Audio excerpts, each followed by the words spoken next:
Hello, welcome back. Let's talk about the hottest handbag trends for 2025 and let me share with you my beautiful new diamond jewellery from Idyl. If you've been following me for a while, you will know that Idyl are one of my absolute favourite brands. I wear their jewellery every single day. I have been wearing their earrings, which quite frankly I think are fabulous, and their necklaces for 3 to 4 years now, and the pieces that I first received still look as good as they did whenever I received them. I wear them in the shower, I wear them when I'm swimming, I wear them on holiday in seawater, and because they use the highest quality, traceable, ethically traceable 14 karat gold, that allows these pieces to stand that test of time in everyday use and to retain their look.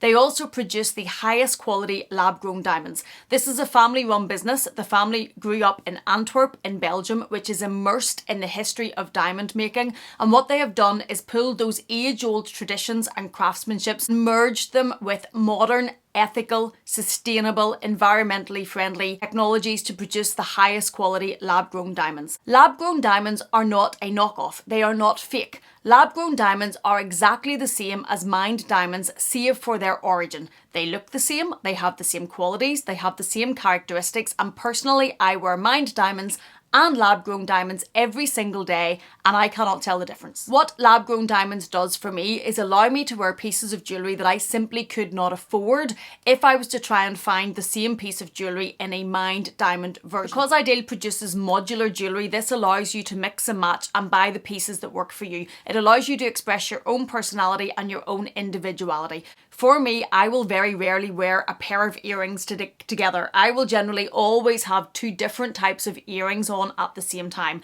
and modular jewellery allows me to do this without any waste and to make the most of what I am spending. How this works is you buy the stud as a start off piece, which is this, and then you can add any of the different add-ons and add it on with the same stud, or you can put it with one of your own studs. If you have your own, you can add the add-on simply, or you can use it to buy one stud and different add-ons to give yourself the option of having many different looks of jewellery. As well as this jewellery being sustainable, environmentally friendly, high quality at the best value, it is also quite simply stunning. What I have always worn from Idyl are their earrings and their necklaces. What they have now added to their range are rings and bracelets. The rings are made to order. There is a 4-week period if you order one of their rings that's specifically produced for you, and the bracelets.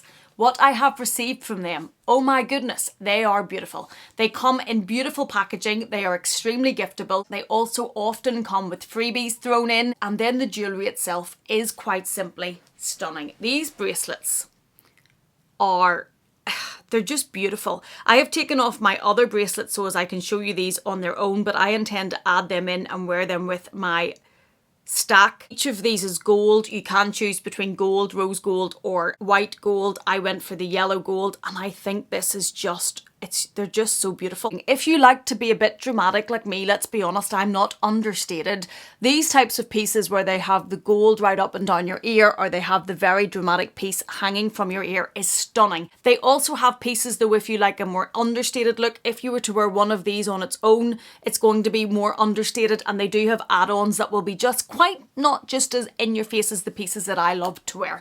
I think they're a fabulous brand. I adore wearing them. I adore working with this company. When the pieces are being produced and leaving their premises, they are checked by 9 pairs of hands and eyes before they're shipped to you, because they care about what they do. And what that translates to is the piece that you're receiving has been infused with all of that passion and love. So what you're getting is the very best piece of quality jewellery that you can receive at this more accessible price point. And for one, I love this brand. I am going to leave all of the details down below for you in the description box. I will leave their site, all of the pieces that I have and that I love to wear, and I will leave a discount code for you as well. So make sure you're shopping through those links down below and getting the best possible price, and do check them out, because quite frankly, I think this brand is now amazing. We've looked at the hottest jewellery for the year. Let's look at the hottest bag trends for 2025, and coming in strong still, sparked off by the Row Margot, are big brown suede bags. These are everywhere, and I have to say, the more I see them, the more I'm starting to like them. Even though this would not traditionally be the type of bag, there's not a lot of brown in the background, not a lot of large bags in the background that you would think that I would be drawn for, but these are good. Some of these, when you see that large slouchy suede look and how they're styled, maybe putting little bag charms on them, funking them up a little bit, I think these look really, really well. And this is one of the bag trends that I'm trying to make myself pause on. I initially thought about rushing out to buy one, but we all know that brown, large bags, not really my thing. So I'm trying to force myself to take a pause to make sure that I actually really love this and would use it, rather than just rushing out to buy the next trend. But I think these are good. A few of the best ones that I have pulled out that I really like is the Khaite Lotus bag. I will put these on the screen. This I think is fabulous. If you're looking for a more affordable version rather than wanting, maybe not being sure if it would work for you, so maybe not wanting to pay like Chanel, Louis Vuitton type prices, I really like the Demilia New York bag. I think it's a really good option.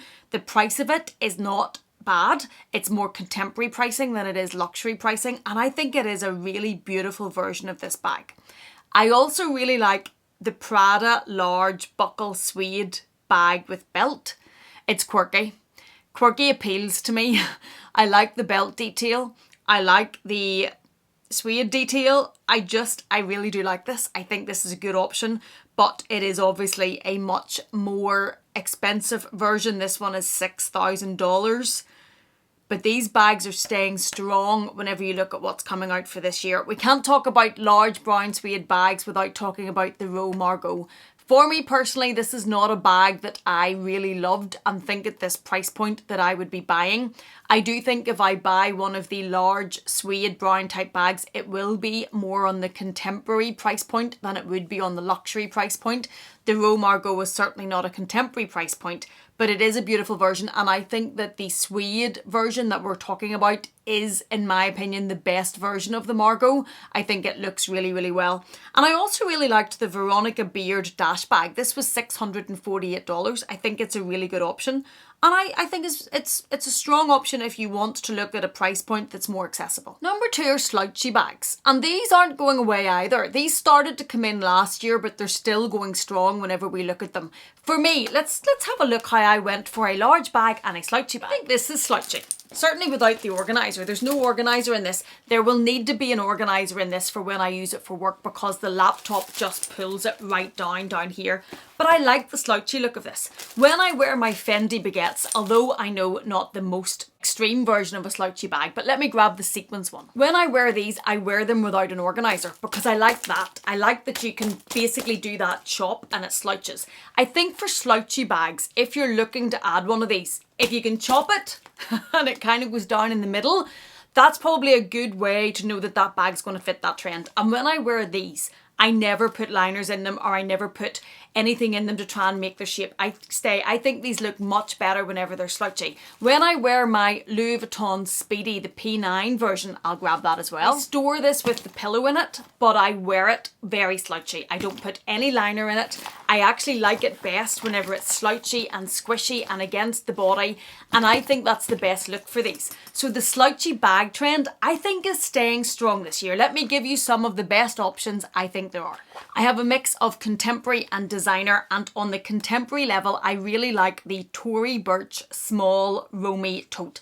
I will link all of the bags that I'm talking about that I can find down below in the description box. And I think this is a great version of a slouchy bag for $475.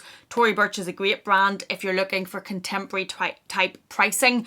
Of course, you do have the more luxury versions if you want to go up. There is the Gucci B medium shoulder bag. This is £3,060.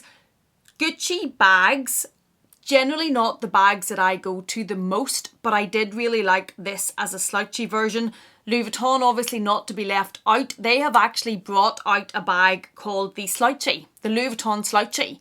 Could there be any more of a name given to a bag to show that it's fitting a trend?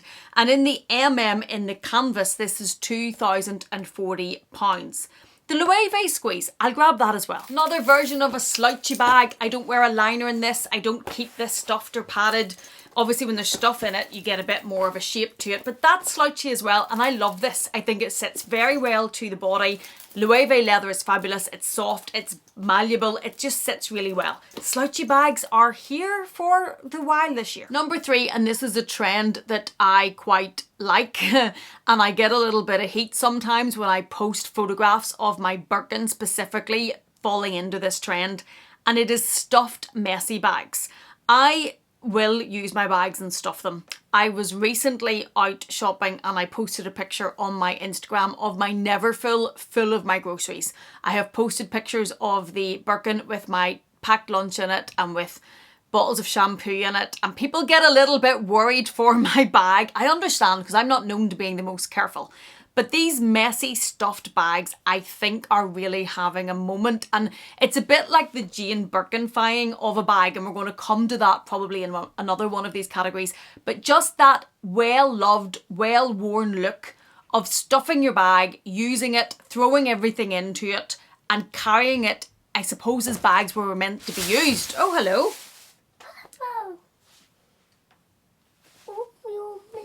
Did you just come to visit me? Or did you come to visit the bags?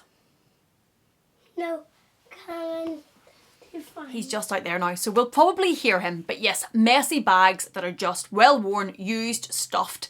They're having a moment, and I think about time they get a moment, because as much as I love my tiny little bags, I do like when I use my bag to just stuff everything in it. That's what they're made for, and yeah, loving this part of the trend. Sticking with talking about Jane Birkin-fying a bag, number 4 has to be charms. These are not going anywhere, and I'm kind of addicted to them. I am trying to stop myself from buying more. I want to go on and buy every Prada teddy bear, but they're very expensive, so I'm not doing that. And this started last year. It kind of took me by surprise, because I had always hadn't used bag charms in a long while, wasn't really loving them, and then all of a sudden, I have become a bit obsessed. Started last year and it's staying strong in 2025. I have the Prada teddy bear on mine. I have the Murakami Louis Vuitton key pouch here. I have an old Louis Vuitton one here. And then I have these that I show you, and every time I do, someone asks me to tell you about these.